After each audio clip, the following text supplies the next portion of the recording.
Greetings of the day. Today we are going to discuss about the treatment and disposition part in a patient with sexual assault or rape victims. So in these patients, we must follow the standard care protocols and also individual assess the needs of the survivor. We must treat the physical injuries and provide immediate crisis intervention if needed, and offer emergency contraception and STD prophylaxis, tetanus and hepatitis B vaccination if needed, and prophylaxis against HIV infection. So, the sexually transmitted infection prophylaxis, in this, you can see the causative organisms of the sexual transmitted diseases are like Neisseria gonorrhea might be like 0 to 26.3%, chlamydia 33.9 to 17%, and Treponema pallidum point 0 to 5.6, Trichomonas vaginalis till 19%, and HPV infection 0.6 to 2.3%. The regimens currently recommended by the CDC we are going to discuss now. So the CDC recommends post-assault prophylaxis as if the assault is unknown and the survivor not previously vaccinated, we must give hepatitis B vaccination without hepatitis B immunoglobulins and inform the survivor that subsequent doses must be given at 1 to 2 and 4 to 6 months after the first dose. If the assailant is already a known HBs positive, HBsAg positive, then unvaccinated should receive hepatitis B vaccine and along with the immunoglobulins. For the survivors previously vaccinated but who have not had post-vaccination testing, give a single hepatitis B vaccine booster. And HPV vaccination is given in a female survivor of age between 9 to 26 and male age of 9 to 21.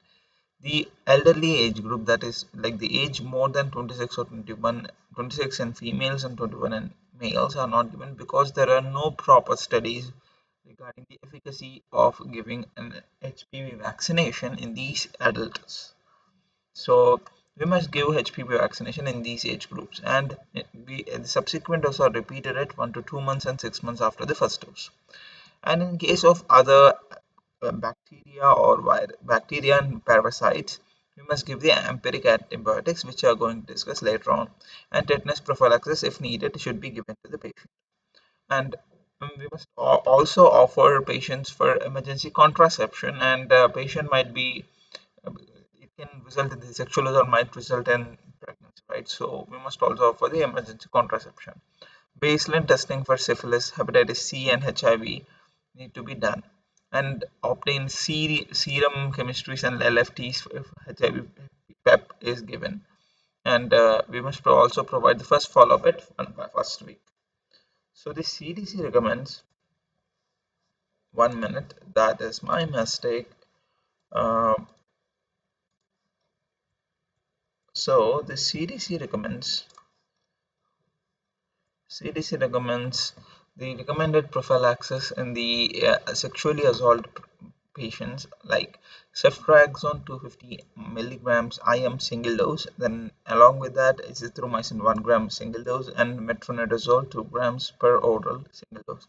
If alcohol has been recently ingested or emergency contraception is provided, metronidazole can be, or tinazole can be given to the patient in the ED to take it home, because that might be interfering with their metabolism. So that is the infection prophylaxis treatment that is also recommended by the CDC. Now coming to the emergency contraception, we must obtain a pregnancy test on all patients. There is a then unless there is a history of hysterectomy. Okay, so for all patients we must do a UPT test. Offer pregnancy prevention to those who are not pregnant and of childbearing age. The probability of single act of coitus within a fertile window is about 25%. That means a lot, right? So 1 in 4 patients of sexual assault might be becoming a pregnant patient, right? So we must offer that. And also prescribe an antiemetic for nausea, like offer meclizine 50 milligrams or metoclopramide 10 milligrams and ondansetron 4 milligrams. So we are going to discuss the 4 contraceptive regimens that might be that are listed. So the 4 contraceptive methods that are we are going to discuss are like the levonorgestrel or which is popularly known as Plan B, in which levonorgestrel is an estrogen component that is uh, only the component that is present in Plan B. Dose is 1.5 milligrams once or 0.75 milligrams at first start initially as soon as possible, and also at 12 hours. And also prescribe antiemetics because the it is less it can cause less it is less nausea than the combined, but still might be giving antiemetics, right? So and the other method is a combined estrogen progesterone, that is popularly known as USP. The brand name is USP, and in which there are estrogen and progesterone, right? So 100 micrograms of ethinyl estradiol and zero point 0.5 mg of levonorgestrel. This is a progesterone component. That is my mistake. So to prescribe antiemetics, uh, and the failure rate of the compound is 29 out of 1,000 patients. 1,000 patients who are taking this drug. So, and also mifepristone is also given in dose of like 25 to 50 milligrams per oral as a single day, and it also causes menstrual delay, most common side effect. And pregnancy risk is estimated risk is 1 to 10 in 1,000. And ulipristal acetate, which is popularly known as LR fibristol, 30 milligrams per oral as a single dose, and prescribe antihypertensive in these patients too. So we are now going to discuss the fifth method, that is Coppert T, that is the insertion of a copper intrauterine device. But this method is not commonly used after sexual act in the ED because there was little information on its efficacy, and in the ED for emergency use, and the availability is also limited. So provide emergency contraception as soon as possible following exposure. Best results are within 3 days, and effectiveness is lower within 4 to 5 days. Pregnancy after emergency contraception is 3.6 times more likely for obese women than for women with a normal body mass index. Failure of emergency contraception is more likely to occur with levonorgestrel than with um, ulipristal. However, in all women, regardless of the body mass index, the most significant factor predicting failure is cycle day of intercourse. So the breastfeeding is not contraindicated following emergency contraception. Advise women that emergency contraception does not provide protection against HIV infection or other sexually transmitted infections or subsequent unprotected intercourse. Recommend follow-up with a healthcare provider for all women, and especially those with abnormal uterine bleeding after cessation of uh, emergency contraception. Advise women who use emergency contraception to follow a regular provider to begin with, and to begin use of ongoing contraception in the form of OCPs or Coppert intrauterine device to ensure successful prevention of the pregnancy. Now coming to the HIV post-exposure prophylaxis.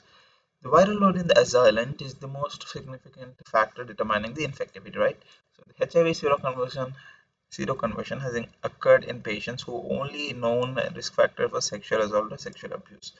HIV transmission risk increases when bleeding occurs with vaginal, anal, or oral penetration. If viral load in the ejaculate is high, and if the genital lesions are present in the assailant or the survivor, and assistance in determining the advisability for post-exposure can be obtained. So there is a national toll-free number in the US, so you can call them, and you can find more information on the ncc.ucf.edu. Okay. And also CDC also recommends the post-exposure prophylaxis. Uh, see. So the recommendation by the CDC within the 72 hours is we must assess the HIV risk of HIV infection in assailant, evaluate the characteristics of the assailant, even that might increase the risk for HIV transmission. Because recommendation vary with time and between institutions, consult with a specialist in HIV treatment for specific PEP. If survivor appears to be at risk for HIV transmission from the assault, discuss antiretroviral prophylaxis, including toxicity and a lack of proven benefit. If the survivor chooses to start antiretroviral PEP, provide enough medications to last until the next, and we evaluate survivor 3 to 7 days after the initial assessment. and assess tolerance of the medication. If PEP is started, perform CBC and serum chemistry panel at baseline and do not rely PEP for waiting for any laboratory results. Perform HIV antibody test at original assessment and repeat at 6 weeks, 3 months, and 6 months, right? So and also for syphilis, we can repeat at the same time. Now coming to the disposition part, and excellent care for survivors of sexual assault and that requires coordination with the clinical medicine when the forensic science, law enforcement, and survivor adequacy. Once injuries are assessed and managed, offer counseling. This can be done by the dedicated rape counselor or a trained social worker. If injuries are not severe, rape counselor may be present prior to the physician's assessment. Gaps in the service and patient care have largely involved lack of treatment of sexually transmitted infection and lack of availability of pregnancy-related services. For patients with underlying mental health or substance abuse disorder, recommend a arrange follow-up with their specific providers within a week. Sexual assault victims are more likely to have substance abuse and disorders and previous mental health admissions, may be at risk for depression and even suicide, and have a stronger need for mental health support. However, even those without such underlying disorders should be encouraged to receive mental health support because post-traumatic stress disorder symptoms and depressions are common. Okay, so prior to discharge, make sure that the patient has a safe place to go, safe way to get there, and plan for addressing the absence from home or work.